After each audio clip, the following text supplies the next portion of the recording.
Good morning, everyone. According to my watch, it's 9:45, and we have to start on time. My name is Varam Shemasyan. I am the director of the Armenian Studies program at Cal State University in Northridge, in case you don't know me, and many people don't.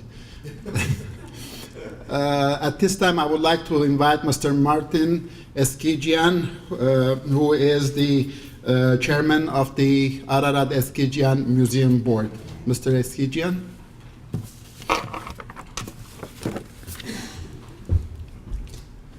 Thank you, Professor, and welcome all of you to the Ararat-Eskijian Museum in the Sheen Chapel. I'm the son of Luther Eskijian, and it was his vision to build the museum downstairs and the chapel up here. And he was an architect, and his last major accomplishment in life was to build these two edifices and bring his collection into the museum. So it started in the 1970s with my dad's collection, and today it's probably the best Armenian museum in the United States, I'll say. But anyway, welcome to all of you. We're glad you're here. Enjoy the day, and if you'd like to donate or contribute to the museum, there's envelopes outside to do that. And thank all the organizations that helped out on this, as well as the Ararat-Eskijian Museum. So thank you very much.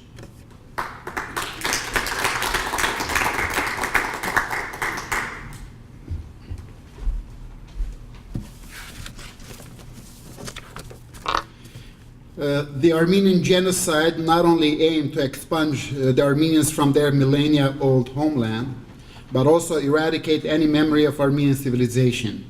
Today's conference is dedicated to the Armenian Genocide Centennial.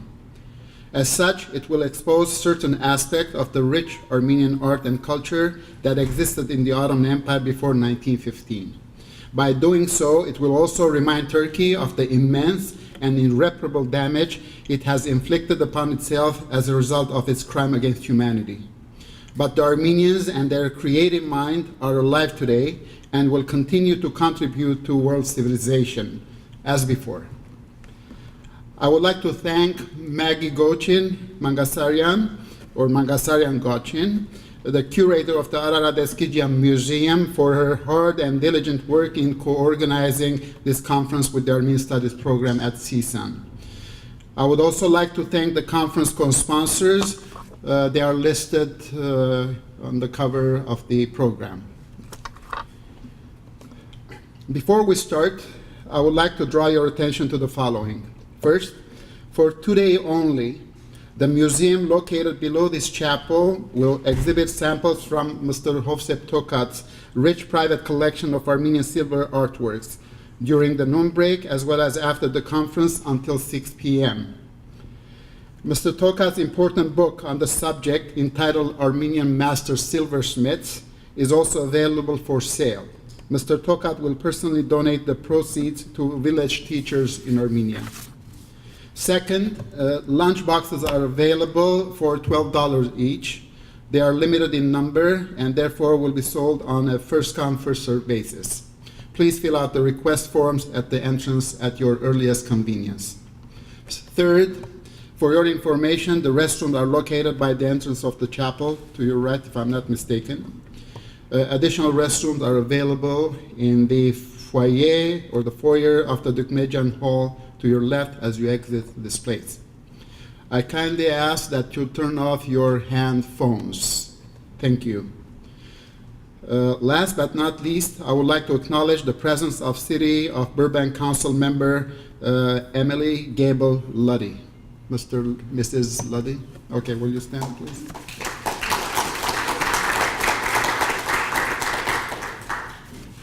So the first speaker today is Dr. Donald Marchesa. Did I pronounce it right? Ronald, I'm sorry. I was focusing on the last name. Okay, I apologize.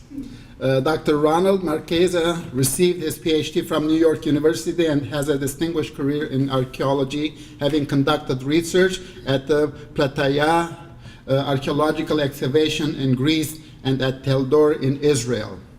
He is the author of numerous articles and book chapters in the field. He is the author, together with Marlene Brew, Splendor and Spectacle, the Armenian Orthodox Church Textile Collections of Istanbul.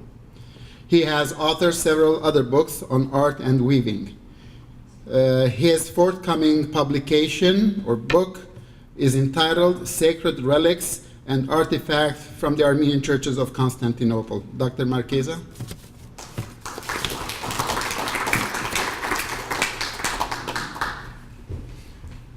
The priest that married this also said Donald. That's right. So, I want to thank the sponsors, certainly, and also Maggie, as well as for those that have come to attend this. I think I would definitely say a very, very important conference and series of presentations, especially as we're approaching the 100th anniversary. The destruction of human culture, in many respects, tends to, when it's consciously done, tries to erase the memory of people and what binds people together, that is the physical culture, which is the cement of communities. And we've been very fortunate under the auspices of the Patriarchate in Constantinople to study this very, very important collection, as well as a very sensitive collection, a collection of objects that reinforce the piety of the Armenian Apostolic Church and the community in general. The title, From the Monumental to the Miniature, Armenian Religious Embroideries from the Constantinople Churches of Constantinople Churches, or is it just women's work? Because most of the textiles were produced and donated by families, but produced by women, and it was a method in which women had the opportunity to participate in the divine liturgy of the church by producing such fabulous textiles, certainly beginning in right around 1700, where we have some of the earliest examples of the material that was used for the celebrants in relation to the divine liturgy. Okay, see if, well, I gotta go right, there we go. The history of a people can be documented by the physical objects they produce and use. Objects communicate societal identity or social identity and help define societal values and moral principles. The collection of objects in the Armenian Orthodox churches of Istanbul confirm these views. The interconnection between material culture, social identity, artisanship, and communal beliefs. Making objects for the church was a pious act, with each item considered a statement of faith. Contributions from one's own hand instilled within the maker a sense of fulfillment and involvement in the spiritual life of the community. This book came out a few years ago, Splendor and Pageantry, Textile Treasures from the Armenian Orthodox Churches of Istanbul. It did win a major international award provided by the Textile Society of America, which is an international association. The award was in ethnographic textiles, and this is probably the most, I shouldn't say probably, it is the most comprehensive study so far on Armenian religious embroidery, no matter where they appear. The book is available Amazon.com, as well as through its subsidiary Nettleberry in the United States. Unfortunately, there are very few surviving objects, and that's the key word, objects from the Armenian collections, those dating from before the year 1600. Those objects that do exist predominantly are illuminated manuscripts. There's well over 30,000 Armenian illuminated manuscripts dating back certainly to the high point in the 12th and 13th and 14th centuries. But textiles are one of those items that are, even though they're consecrated as gifts to God, they are regularly used throughout the liturgy and on all feast days within the Armenian apostolic tradition. And therefore, just by use, items break down over the course of time. The Armenian population, certainly within the Ottoman world as well as outside in its diasporitic connections, was indeed extensive. We do have items from the collection that came from as far away as India and the Armenian community in Madras.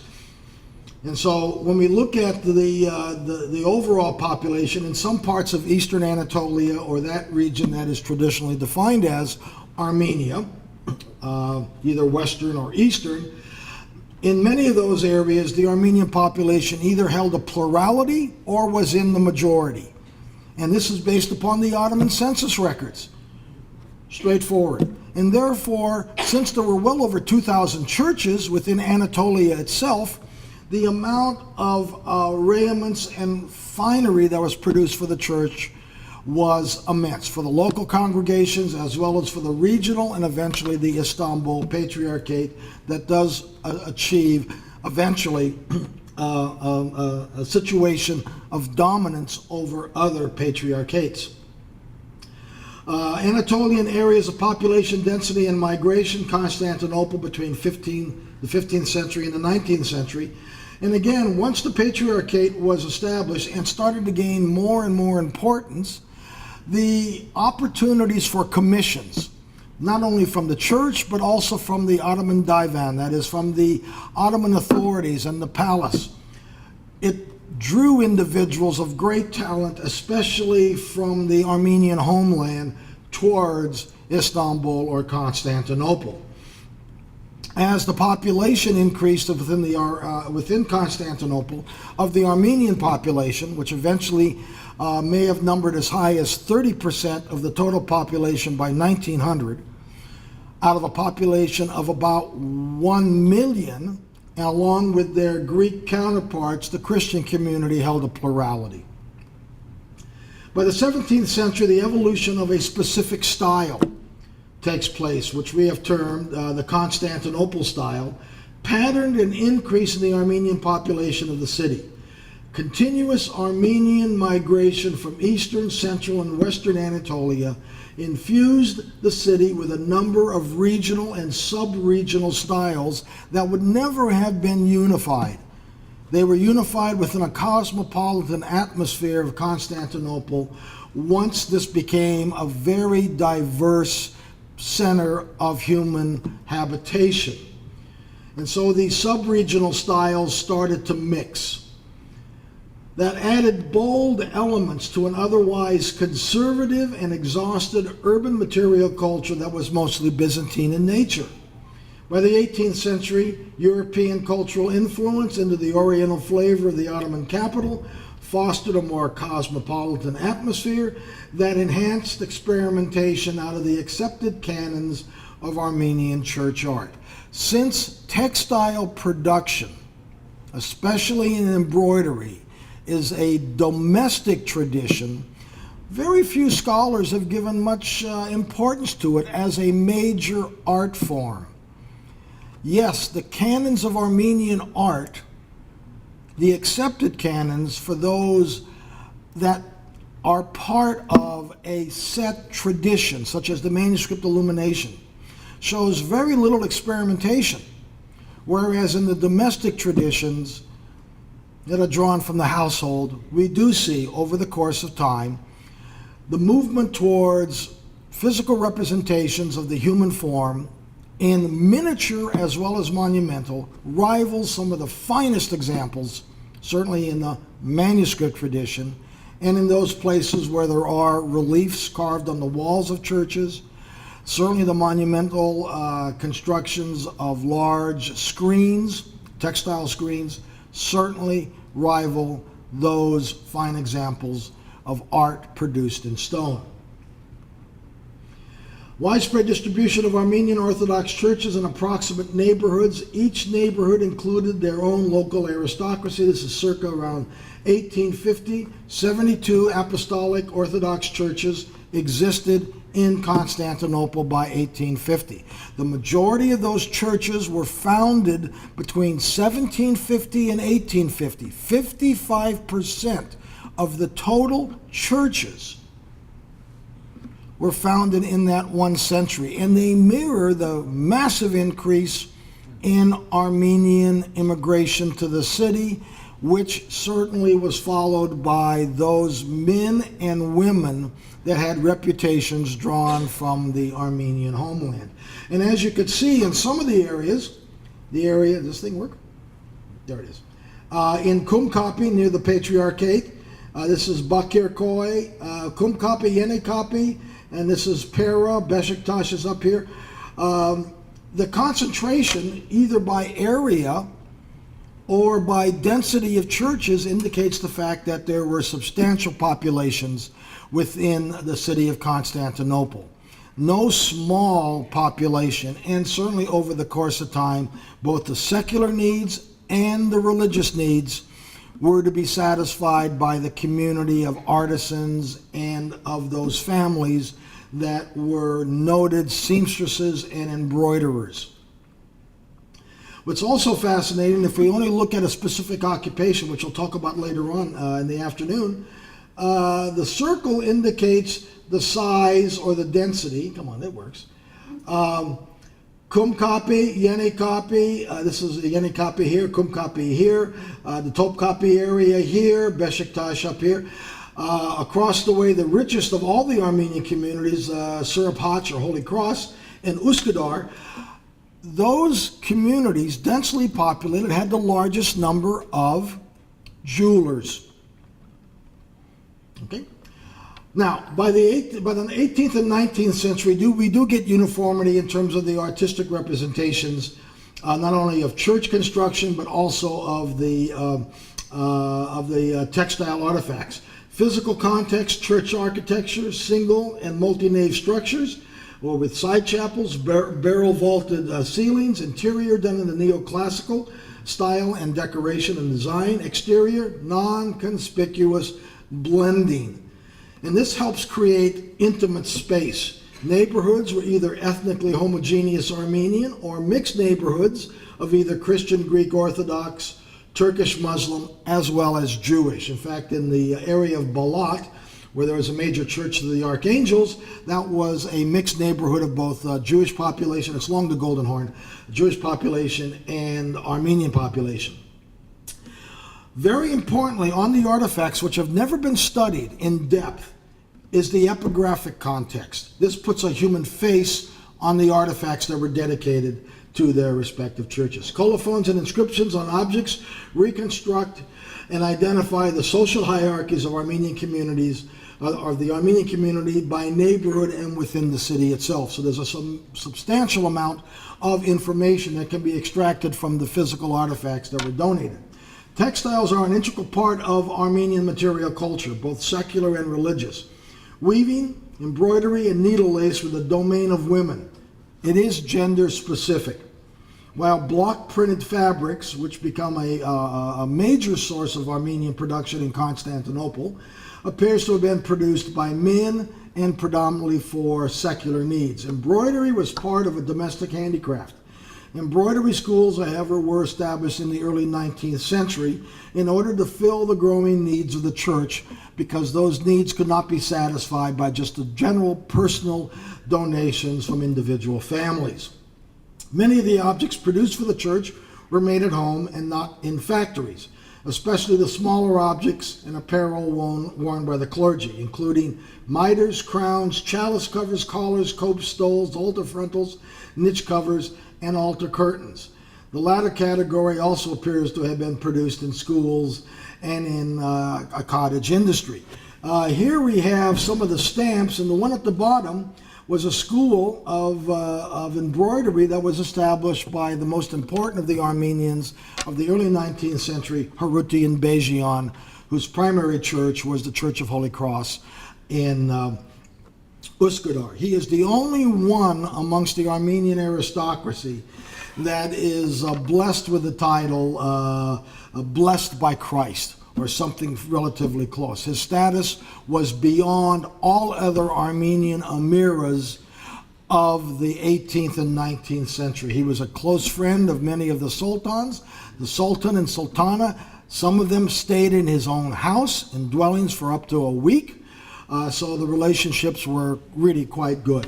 He was by far one of the great spokesmen for the Armenian community.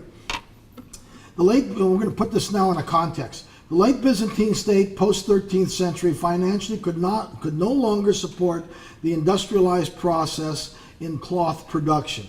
Both imperial and church silk moved to a cloth enhancement tradition of embroidery that was heavily influenced by Armenian types that rarely had an independent and regal secular state to support the production of such objects. The Byzantine tradition inherited and employed a guild system in the manufacture of cloth, a highly specialized industry that dates back to the Roman imperial period. Cloth enhancement shifted to embroidery based upon financial concerns. Embroidery, however, was viewed as a domestic tradition and therefore was always viewed in a lower situation of status or wealth. It could not compete with the finery produced in the Byzantine guild system. That was a weaving tradition, even in terms of cloth with pictorial forms. Although examples indicate that an attempt was made to imitate weaving. In fact, some of the earliest examples we have of embroidered miters from the Armenian tradition do try to imitate what was produced in the late Byzantine period. We only have a few examples. A few examples of late Byzantine silk that has existed in medieval Europe may have actually been produced in the area of Thebes in Greece, Boeotia, and not Constantinople. Constantinople was the center, the major center of Byzantine silk production, and those objects were consumed by the imperial court and the Greek Orthodox clergy. It is very likely that the seconds that were produced in the provincial areas are the ones that were given to European envoys in the late medieval period. Very little of Constantinople origin, unfortunately, has survived. The best examples appear in mosaics and frescoes to indicate how extensive this tradition was and how brilliant the woven cloth was in general. Transition to embroidery and religious art, imitation of late Byzantine examples. We could read this, but we're going to start to run a little bit late.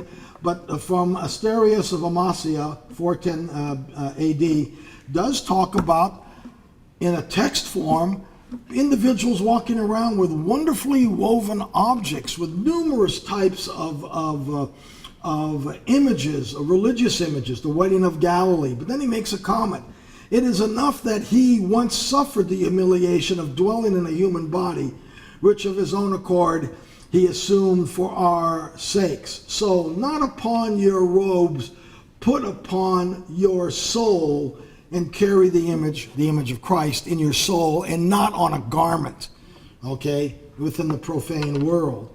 So we do know that there are examples that must have been spectacular items of both the woven tradition and perhaps even of the embroidery tradition. This is perhaps the oldest of the miters we have, and we notice, if you notice in terms of the facial characteristics, it tends to mirror more of a Greek Orthodox chapel, the apse and the side galleries here, and even the facial coloration tends to imitate more of the Greek tradition in especially either icon painting or in illuminated manuscripts.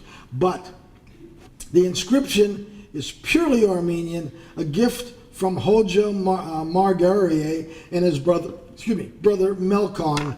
This mitre and revered crown is composed as an ornament for a patriarch. It is undated, but it probably dates to the early 1600s. The second example, again, you notice in the first, the second example, notice the flatness of the imagery. This, in many respects, does imitate a weaving tradition. This is dated to 1680, and it was the oldest of all the artifacts that we were able to examine from Constantinople. These items are still being used in nature. By the 1750s and onwards, we see this naturalistic tradition of miniature. These are about the height of your index finger, and it's all embroidery, either in gold and silver wire thread. The facial characteristics of all the images are going to be very fine silk, and most of the images stand off of the surface. So we do get a three-dimensional image of the characters, and the motifs are relatively set. We see the resurrection, we see the Virgin Mary as the Queen of Heaven, the second Eve. standing upon the snake with the apple in the mouth. And the facial characteristics, by the way, are much smaller, about half the size of your small fingernail. Okay? As we move towards the end of the 1700s, we start getting more of a tradition of the miniature form that perhaps is more imitative of what is taking place in France. Again, it's done with a... oh, sorry. Let's go back a little bit. There we go. Yeah, there we go. Yeah. There we go.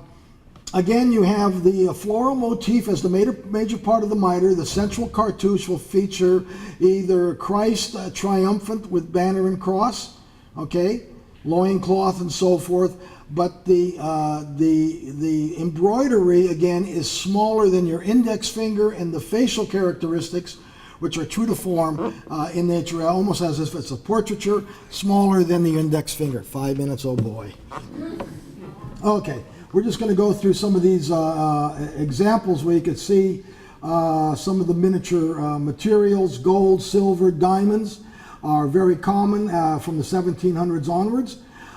We do get historical references. Certainly here we have one that's dedicated to a patriarch from Constantinople, showing the conversion of the Armenian royal family and the appearance of Christ to St. Gregory. There's the details there. The facial characteristics are, again, all of silk, but then with gold and silver wire and a variety of embroidery techniques. Pieces were made as sets, complete sets. This is one of my favorites. It dates to right around 1800 in terms of the miniature tradition of Peter and Paul. And then we move to Longinus, the person at the tomb. The facial characteristics here is three-dimensional in nature and smaller than your thumbnail. But you notice all of the weaving or the embroidery techniques throughout. Again, this is a relatively small piece on a vacas or collar, and the image of Christ already crucified and expired, again, smaller than your small fingernail. Again, many of the motifs tend to show a tremendous impact from the Western tradition of European art, which is not uncommon in relation to many of the children of the emerging middle class within the Armenian culture, Armenian population of Istanbul, were educated in Europe. We have chalice covers. The example here, Christ resurrecting from the cup of life, is more of a Greek motif. So there was a free exchange, certainly amongst the population within the Christian population within Constantinople, Greek as well as Armenian. Here, this Lamb of God is done in very heavy silver. It's three-dimensional in nature, and the human hair of the archangels, the hair of the archangels is done in French knots out of human hair. Again, we have chalice covers here, collars and lappets, again reinforcing the argument that we have made about a miniature tradition. The Agnus Dei, Lamb of God. Stoles, the one on the right, has a very interesting situation. Christ at the bottom with the book, but emanating from Christ as a representative of Abraham is not just the tree of life, it's the tree of Jesse, and reinforces a number of stories of the Old Testament. On to the left, these images are relatively small in nature, but notice the drapery, the facial characteristics of the Virgin Mary, Mother of God, as well as the apostles that grace this stole. Okay. 2 more minutes, I think. And this is the back of a large cope. This was produced in the 20th century. The tradition still is kept alive in terms of a naturalistic tradition in nature, but relatively few women now do the embroidery per se. Come on. Monumental includes altar curtains, 4 meters by 3 meters, covering the front of the altar. Some came, as I said, block prints from Madras in India, and they are done in more of an Oriental style with the eyes and so forth. This was produced in a factory, and here we have the 2 inscriptions on the side. The images of the Almighty Father and the 2 archangels with the chalice, those are about 3 centimeters off the surface, so it is three-dimensional in nature. Sacred textiles in use. The raiment is, in many respects, encases the celebrant in this grandeur as a representative of Christ on earth. Also, textiles were given in relation to pilgrimages. I'm just going to finish these off and we will forget the inscriptions. These are just some of the examples that exist. St. Gregory here. This is embroidery and not weaving overall. Come on. Others? Okay. Thank you very much.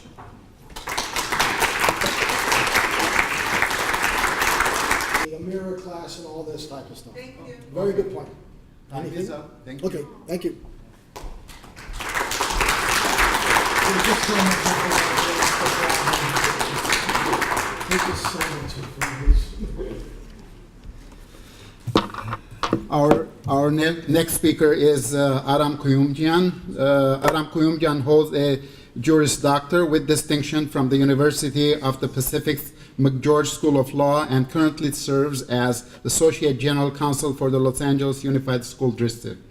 He obtained a BA in English from UCLA and an MA with distinction in English from California State University, Northridge, where he authored William Saroyan and the Theater of Diaspora as his thesis. Kuyumjian is the founder and artistic director of the Garni Theater Ensemble. He co-founded and for 6 seasons served as artistic director of Vista Players, hailed as a boundless, talented ensemble that set the standard by which others were judged, according to Sacramento News and Review. He is the winner of Ellie Award for writing and directing.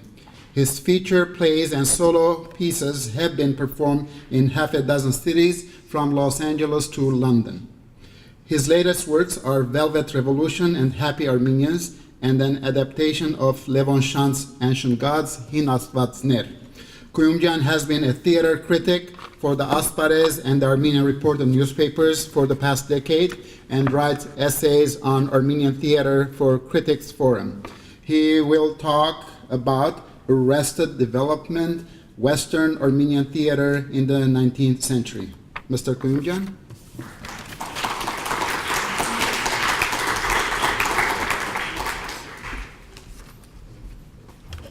Good morning. Thank you, Dr. Shamasyan, and thank you for having me here. I've titled my talk Western Armenian Theater in the 19th Century, but I feel awkward about it because we're really going to be speaking mostly about a period that starts in the mid-1850s and goes through 1880, where there was a general ban on theater. But in this brief period of 25 years, there was a remarkable period of activity, a remarkable level of activity, I should say, where hundreds, literally hundreds of Armenian productions were staged, both of original scripts as well as of translations. Generally, the early attempts that predated the 1850s as far as theater were concerned were by the schools run by the Mkhitarist fathers, the Mkhitarians. These were generally amateur efforts because they were unfolding in the school setting, and they were historically set morality plays for the most part that played on the theme of martyrdom. So we see titles like Vartan Mamigonian and Tadastan Vasagia Sunetsvots, which go back to the Battle of Avarar and the battle for Christianity. So the Christian hero becomes sort of a national ideal in these plays, which focus on the battle between good and evil. During this time, dramas are still written in the Armenian classical language, or Krapar, although some comedies are starting to be written in the vernacular, or Ashkharapar. By 1810, these plays start being produced in Constantinople when Father Pezhishkian opens a school in Pera, which is the more upscale European influence district in Constantinople. And by the 1830s, they're being done in Izmir, which is another Armenian cultural center, specifically at the Mesrobian School. And just so we can get the geographical context, this is, of course, Constantinople, now known as Istanbul, and further south and to the west is Izmir in modern-day Turkey. In the mid-1800s, there is the formation of what's called the Aramian Theater. This is sort of a misleading name for the group because it doesn't perform theater as we know it today. It's more like a circus situation featuring trapeze artists and mimes and clowns and dancers, although they do have elements of vaudeville in that they perform dramatic sketches taken both from Armenian history and the Old Testament. During this time, performances of female roles are still being done by male actors, and there are specific performers who excel in those particular roles. Armenian theater really starts in the 1850s, and it coincides with two major movements in the Armenian nation. One is the Zartonk movement, the awakening of nationalism, of patriotic sentiment, and the notions of self-governance or sovereignty. The other is the linguistic transition that's happening around this time from the Karapar, from classical Armenian to Ashkarapar or vernacular. There are a handful of individuals forming theater groups and producing plays during this time, starting with Mgrdich Beshiktashian being the prominent forerunner. In the mid-1850s, he starts producing plays in the Ortakyur neighborhood of Bolis, where the first Armenian actress, Yepime Odyan, ascends the stage. Beshiktashian realizes what's happening with the linguistic change and starts writing in the vernacular, but Srabion Hekimian continues writing in classical Armenian. He forms one of the first formal groups known as the Haygazyan Theater, and there is also a smaller group called the Haygyan Theater, which does not last very long when the government shuts down its playhouse. All of these various efforts culminate in the early 1860s in the formation of the Arevelian Tadron, or Eastern Theater. This is the first professional theater company in Armenian culture, in Western Armenian culture. Note that it's neutrally named. We no longer name it Haygyan or Haygazyan in order to keep the government officials at bay. And it features about a dozen performers. I've listed 3 of the actors, not because their names are all that well known, but because they will become rather important figures in the evolution of Armenian theater. It also features actress Arusiak Papazian, and she sort of becomes the leading lady of the Eastern Theater and becomes almost synonymous with that theater group. Papazian excels at sentimental and melodramatic and romantic roles, often performing in pieces translated from French or Italian, although she also is known for at least 2 Armenian works, Roxane in Beshiktashian's Arshak II, and the title role in Thomas Terzian's Santucht. Between 1862 and 1865, the Arevelian Tadron experiences an upswing. There are performances of several Armenian plays, including by some of the playwrights we've already met, Beshiktashian and Hekimian, but it also does a great number of plays in translation. In fact, it overly relies on the imports of works from Europe. In a 4-year period, 40 plays are performed in translation, most of them escapist fare, French melodramas and Italian pastoral dramas, and what are known as boulevard plays, commercial theater akin to what we see on Broadway today. There's also great popularity for classical and musical comedies, Molière and Goldini being among the favorites.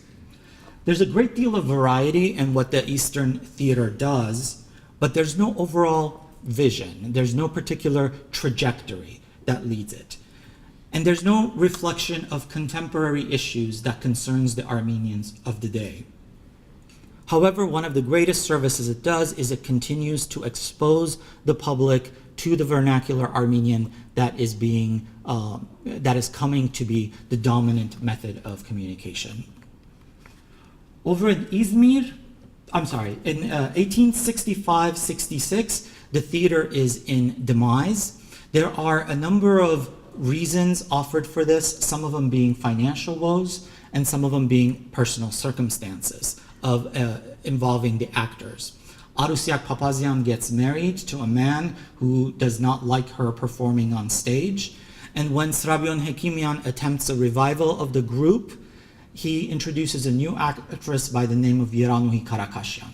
And a little bit of offstage drama ensues when there is jealousy between the former prima donna and the star ascending in her place. At the same time, over in Izmir, the Vasburagan Theater is formed also in 1861. It produces plays through the efforts of a man named Sarkis Vanantetsi. He produces some of his own works, as well as Beşiktaşyan's Arshak II, and Italian plays with nationalist sentiment. There's a great deal of theatrical output in the 1860s, but a high level of productivity does not always translate into high caliber. Nevertheless, theater becomes a method by which to promote patriotic and nationalistic sentiment. Among the leading playwrights of the day are Horen Kalfayan, Romanos Sedefcian, Srabion Tăglean, Tovmas Terzian, and Bedros Turian. And Turian is the very poet that we know and celebrate today. But in his own day, he was more known as a playwright than as a poet. In fact, Srabion Hekimian has been quoted as saying, "Too bad the boy writes plays. He is a born poet." There is a reason that we know Turian as a poet now than as a playwright, mostly because he was heavily criticized for writing plays that were hastily generated. They lacked in structure and action, and he was influenced by both Italian pastoral drama and French melodrama, but not in the best of ways. His patriotic plays are really kind of overwhelmed with tears and lamentation, and he relies on death as a symbol a little too much. In the late 1860s, there's a game changer, and his name is Hagop Vartovyan. Vartovyan rents a space known as the Gedik Pasha Circus and converts it into a theater space. His group becomes known as the Ottoman Theater. In 1869, he manages to get his hands on a 10-year permit from the government that gives him a virtual monopoly of all plays, dramas, and comedies performed in the Turkish language. Over the course of the next decade, he proceeds to produce 200 productions in Armenian and 200 in Turkish. Vartovyan was and remains a controversial figure. He was also known as Güllü Hagop and was considered an integral figure in establishing the foundations of Turkish theater.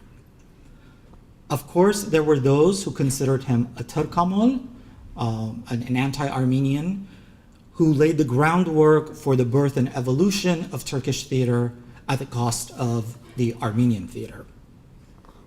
Now, to be fair, Vartovyan produced a great number of Armenian plays, and here are some of them. And as you can see, they are some of the very playwrights that the Eastern Theater was producing a few years before. He also produced a number of comedies in Armenian, operettas by Dikran Chuhajian, and as with the Eastern Theater, a number of European works in translation, including melodramas and parlor plays by Hugo, Dumas, and Molière. Again, this is a playlist that's very much akin to the one that the Eastern Theater was presenting, and it is just as unfocused. Vartovyan's troupe is also predominantly Armenian. At this time, Turks viewed theater as a licentious activity and did not condone too many people becoming performers, and women were actually verboten from appearing on stage. So the vast majority of Vartovyan's actors are Armenian, and the actresses are exclusively Armenian. Yeranui Karakasyan, who replaced Arusiak Papazian in the Eastern Theater, becomes the leading lady of the Ottoman Theater and by virtue of Turkish theater in general. She performs such roles as Mary Tudor and Lady Macbeth, and in the Armenian repertoire, Vormistucht in the play Ardashes Ashharagal. Around this time, there was a tendency for women to play male roles called breeches roles, and she portrays Ararat-Eskijian in a play called Ararat-Eskijian and Shamiram. Despite all his efforts on behalf of Armenian theater, Vartovian's Ottoman theater soon increases the number of its Turkish language productions. By 1872-73, the theater enjoys a golden age because Turkish playwrights are congregating around it. The theater itself is attended by high-ranking Turkish officials and intellectuals who start regarding it as their own. His theater has been known as the home of Turkish drama and as the cradle of Turkish drama. And as Turkish audiences increase, Armenian audiences shrink, and the number of Armenian productions dwindles. By 1879, the permit ends, and eventually the theater space is torn down by order of the Sultan. Turkish sources claim that Vartovian himself goes into the Yıldız Palace Theater, changes his name to Yakub, and becomes a Muslim. But the Armenian sources I've consulted dispute this fact. Vartovian has a number of competitors who oppose his practices and try to offer alternatives. One of them is Bedros Marakian, who through a group called the Volunteer Society creates theater productions in the Miçakur neighborhood of Bolis. He announces that he will only perform in Armenian and manages in his efforts to secure some talents of both actors and playwrights, but he suffers a number of setbacks, some media backlash, the loss of patrons, and the loss of actors who flee to Vartovian's theater where the pay was higher.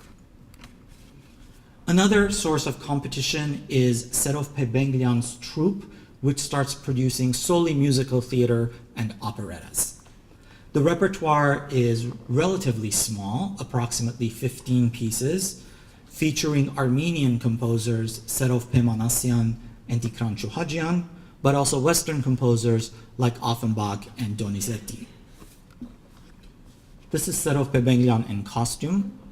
His troupe not only performs in Bolis, but travels other cities in the Ottoman Empire and also in Greece and Egypt until 1887 when it disbands. But Benglian himself continues working both in the Middle East and in Balkan countries through 1896.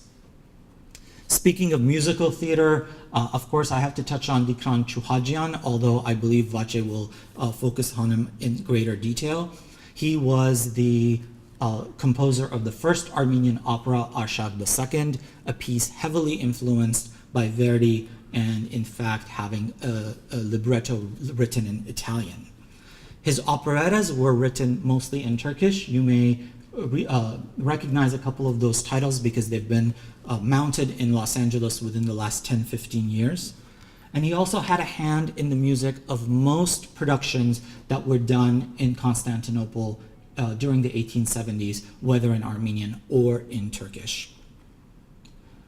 He represents a synthesis of Eastern and Western styles.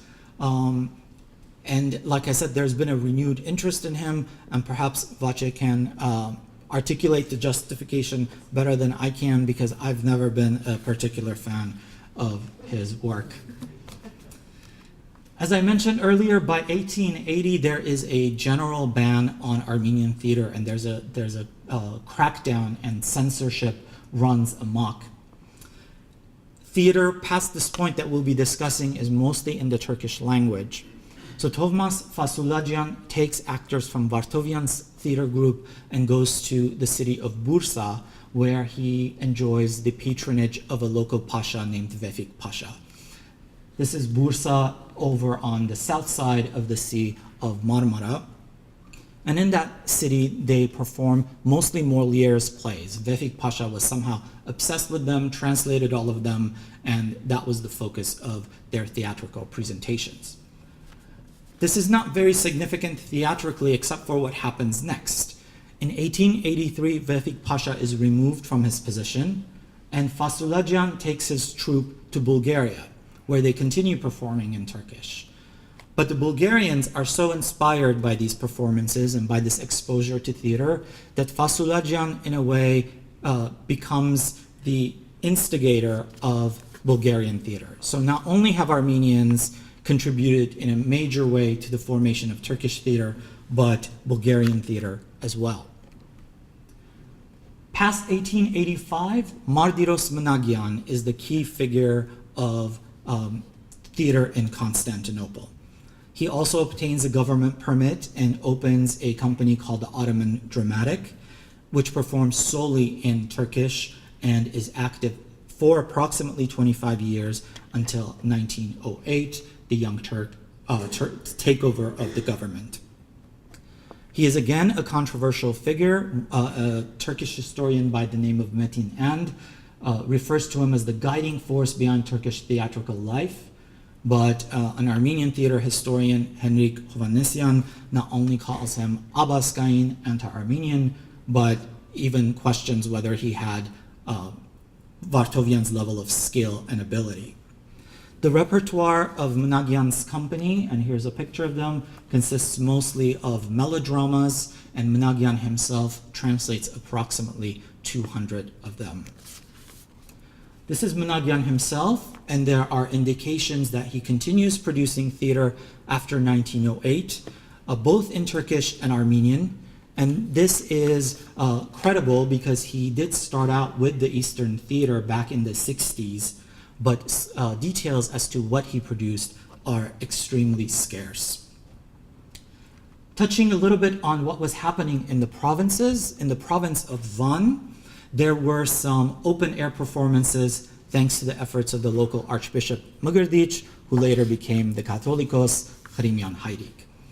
The theater force there was a man named Dikran Amirchanyan, and he managed to produce theater both in the 60s and the 70s. Over in Yerzinga, the community managed to raise enough funds to build a theater comparable to Vartovian's. It seated 800 and was completed in 1878. The first performance was of the play Vartan Mamigonian, but unfortunately the playhouse lasted only a year and was shut down by the government in 1879. Better luck was had in Trabzon, where the Lucinian Theater was formed in the 1860s and remained active through the 1880s. The actual structure was burnt down in 1885, but theater there resumed from 1908 to 1915. Again, details are extremely scarce. So from the 1880s to 1915, this general ban was in effect.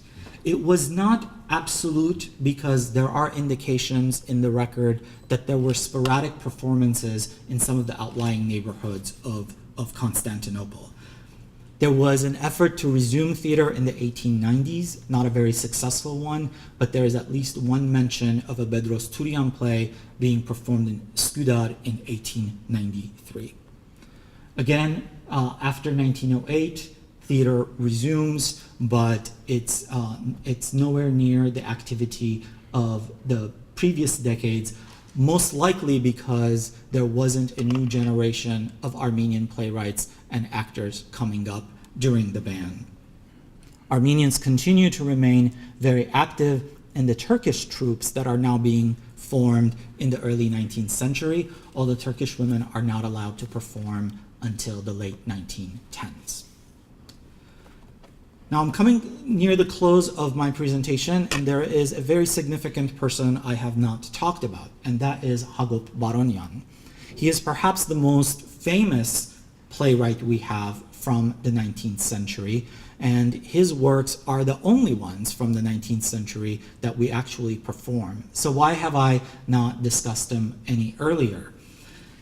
Even though Baroyan wrote about the foibles of the Armenian bourgeoisie in Constantinople in such seminal plays as Mezabadiv Muratskanner, Honorable Beggars, and Baghdasar Akhbar, Brother Balthazar. He was never produced during his time. He wrote for and edited several publications, including one called Tadron Theater, but he was not one of the playwrights that any of the playhouses were producing, and after the ban, his works were not performed. So he is more for us than he was for his own times. The other individual associated with that period is Levon Shant.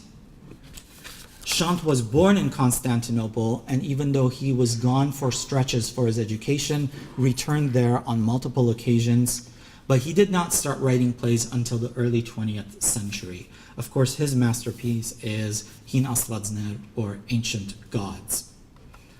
So to sum up, we have a theater of arrested development that only had less than a 3-decade lifespan, during which it was never able to mature as an art form that could reflect Armenian contemporary society.